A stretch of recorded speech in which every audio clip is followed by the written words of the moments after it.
আসসালামু আলাইকুম, কেমন আছেন সবাই?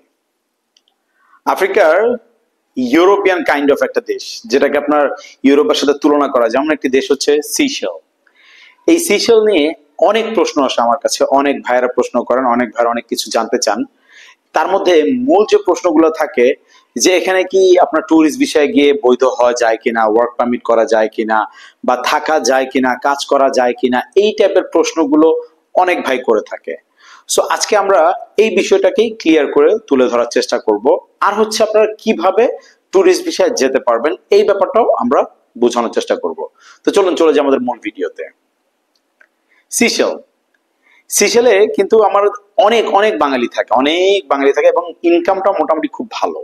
লাইফস্টাইল সুন্দর, থাকা খাওয়া ব্যবস্থা, ক্রাইম রেট, সব দিক দিয়ে আফ্রিকার অন্যান্য দেশের তুলনায় সিশেল অনেক ভালো।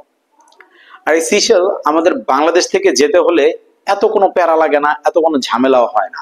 আমরা এখানে কিন্তু আমাদের পাসপোর্টের উপরে আপনার ট্রানজিট ভিসা পেয়ে থাকি সিশেলে, যে আপনার ভিসা অন অ্যারাইভাল, আপনি গেছেন, এয়ারপোর্টে পৌঁছাইছেন, আপনাকে ভিসা দিয়ে দিছে। সো সিশেল যাওয়াটা কিন্তু বড় কোনো একটা ইস্যু না। কিন্তু এখানে গিয়ে আপনি কি ওয়ার্ক পারমিট পাবেন কিনা, এখানে থাকতে পারবেন কিনা, কাজ করতে পারবেন কিনা, এই ব্যাপারগুলো নিয়ে ঝামেলাটা থাকে। সর্বপ্রথম যেটা, যে আপনি এখানে যদি ট্যুরিস্ট ভিসা যান, আপনি ওয়ার্ক পারমিট পাবেন কিনা। হ্যাঁ, ওয়ার্ক পারমিট পাবেন।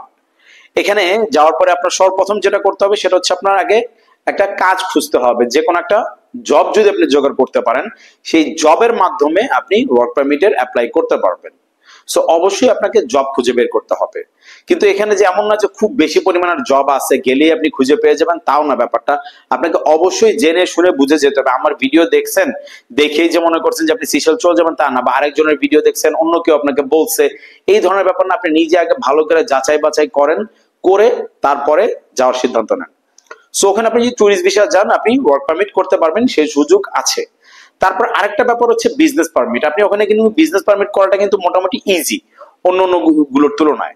কিন্তু বিজনেস পারমিট করতে হলে আপনাকে অবশ্যই ওই দেশের একজন লোকের সাথে কোলাবোরেট করতে হবে, আপনার ওনার সাথে বিজনেস করতে পারেন, কাগজপত্র ইউজ করতে হবে। কারণ আপনি গিয়েই তো সরাসরি বিজনেস করতে পারবেন না, আর বিজনেস করাটাও টাফ, টাকা পয়সার ব্যাপার আছে। আমাদের বাংলাদেশ থেকে আমরা যারা যেতে চাই, বেশিরভাগই আমরা চিন্তা করি যে অল্প খরচে কোথায় যাওয়া যায়, আমরা বেশি একটা ইনভেস্ট করতে চাই না। সো এখানে আপনি বিজনেস হিসাব করে যাওয়াটা এটা সবার জন্য না। এটা আপনার হাতে গোনা দুই একজন হতে পারে যারা বিজনেস হিসাব করে যাবে, যাদের অফুরন্ত টাকা আছে, অনেক বেশি টাকা আছে তারা। সো নর্মালি যেটা হচ্ছে ওয়ার্কারের ব্যাপারটা। সো ওয়ার্কার ওখানে গিয়ে আপনার কাজ জোগাড় করে নিয়ে তারপরে ওয়ার্ক পারমিট ব্যবস্থা করতে হবে। এখন কথা হচ্ছে আপনি যাবেন কিভাবে। দেখেন, বাংলাদেশ থেকে সিশেল যাওয়াটা কিন্তু অতটা বেশি একটা টাফ না, কিন্তু খরচ কিন্তু মোটামুটি ভালোই। এখানে আপনার আপ ডাউন প্লেনের টিকিট কাটতে হবে, যেটা আপনার খরচ পড়ে যাবে প্রায় 2 লাখ টাকার কাছাকাছি, যে আপনার একটা আপ ডাউন ফ্লাইট নিতে গেলে। তারপরে আপনার মনে করেন যে অন্যান্য আরো কিছু ডলার এন্ডোজমেন্ট থাকে, আপনার অন্যান্য কিছু কাগজপত্রের দরকার হয়, হোটেল বুকিং থাকতে হবে। এই যে ব্যাপারগুলো আছে, এই সবগুলো মিলে কিন্তু আপনার মোটামুটি প্রায় 2.5-3 লাখ টাকার মতো, আপনি যদি লিগেল ভাবে নিজে একা একা অ্যাজ এ টুরিস্ট যেতে চান, খরচ হয়ে যাবে। সো এই টাকা দিয়ে গিয়ে আপনি ওই জায়গায় কাজ পাবেন কিনা সেটারও একটা ব্যাপার আছে। ঠিক আছে। সো এখন আমি যাবেন কিভাবে সেটা বলে দিই। সর্বপ্রথম আপনি একটা হোটেল বুকিং করতে হবে। আপনার অবশ্যই যে কয়দিন আপনি ওখানে থাকবেন হোটেল বুকিং দিতে হবে, এবং জেনুইন বুকিং হতে হবে। তারপর হচ্ছে গিয়ে আপনার পাসপোর্ট তো লাগবেই, এটা তো বলার কিছুই নেই। তারপরে বলে দিলাম যে পাসপোর্ট করবেন, হোটেল বুকিং থাকবে। হোটেল বুকিং এর পরে আপনার ট্রাভেল ইন্স্যুরেন্স লাগবে, ট্রাভেল ইন্স্যুরেন্স করবেন। তারপর হচ্ছে আপনার আপ ডাউন রিটার্ন টিকিট থাকতে হবে অবশ্যই, আপনি ওখানে যখন যাবেন আপনার আপ ডাউন ফ্লাইট টিকিট থাকতে হবে। এই কাগজপত্রগুলো, এবং আপনি দেশে কি করতেছেন, কি আশয় বিষয়, আপনার ইমিগ্রেশনে নানান ঝামেলা থাকে, নানান ধরনের প্রশ্ন করে, এরকম আপনার প্রপার একটা ফাইল রেডি করতে হবে প্রপারলি। যারা অভিজ্ঞ আছে তাদের সাথে পরামর্শ করে যদি আপনি একটা ফাইল রেডি করতে পারেন, সেক্ষেত্রে আপনার খুবই ভালো হবে।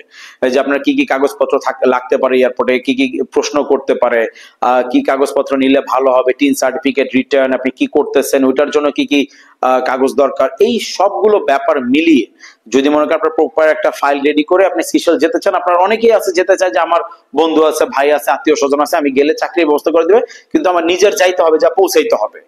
সেক্ষেত্রেও আপনি যেতে পারেন, যে আপনি ওখানে পৌঁছানোর যা যা দরকার। সিশেল যাওয়াটা এত ডিফিকাল্ট না, অত টাফ না, কিন্তু আপনার প্রপার ওয়েতে যেতে হবে। ঠিক আছে। সো এখানে ব্যাপারটা হচ্ছে আপনি যদি সিশেল যান, আপনি কাজ করতে পারবেন, থাকতে পারবেন, আপনি বিজনেস করতে পারবেন, পারমিট পাবেন, কিন্তু যাওয়ার একটা খরচের ব্যাপার আছে। সো এই সবগুলো ব্যাপার মিলিয়ে যদি আপনার মনে হয় আপনি সিশেল যেতে চান, আমি মনে করি সিশেল ভালো একটা অপশন। যদি আপনার কোনো লোক থাকে পরিচিত, জব করার মতো, আপনার জব দেওয়ার মতো একটা ব্যবস্থা থাকে, বা আপনি যদি মনে হয় যে না আমি যাব ঘুরে আসবো, যদি হয় হইলে ভালো, না হলে চলে আসবো, এমনও যদি কিছু হয় ট্রাই করে দেখতে পারেন। আমি মনে করি যে ইউরোপে খামাখা ঘুরনা খাওয়া থেকে, দালালদের কাছ থেকে টাকা পয়সা নষ্ট করা থেকে আপনি সিশেল ট্রাই করে দেখতে পারেন, এটা ভালো একটা অপশন। আর ভিডিওটা শেয়ার করতে পারেন আপনাদের বন্ধুদের সাথে। অনেকে আছে অনেক দেশে যেতে চায়, অল্প খরচে গিয়ে কিছু করতে চায়, তাদের হয়তো বা উপকৃত হবে। আপনার একটা শেয়ারের মাধ্যমে হতে পারে তাদের লাইফটাও চেঞ্জ হয়ে যেতে পারে। সো ভিডিও শেয়ারটা অনেক কাজে লাগতে পারে। যাই হোক, আর কেমন লাগলো আমাদের আজকের ভিডিও অবশ্যই কমেন্ট করে জানাবেন। নতুন নতুন আরো কোনো দেশের, নতুন নতুন দেশের তথ্য, অন্যান্য যে ব্যাপারগুলো আছে আপনারা সহজে কিভাবে যেতে পারবেন, এই ব্যাপারগুলো নিয়ে আমাদের চ্যানেলে প্রচুর ভিডিও থাকে। আমাদের সাবস্ক্রাইব করে পাশে থাকুন। আর যে কোনো দরকার হলে আমাদের চ্যানেলটা ভিজিট করতে পারেন। চ্যানেলে আরো অন্যান্য দেশের ভিডিও আছে। আমাদের সাথে যে কোনো প্রয়োজন হোয়াটসঅ্যাপে যোগাযোগ করতে পারেন। অবশ্যই মেসেজ দিবেন, কল না। সো দেখা হবে ইনশাআল্লাহ আগামী ভিডিওতে অন্য কোনো দেশ, অন্য কোনো তথ্য নিয়ে। ততক্ষণ পর্যন্ত আল্লাহ হাফেজ।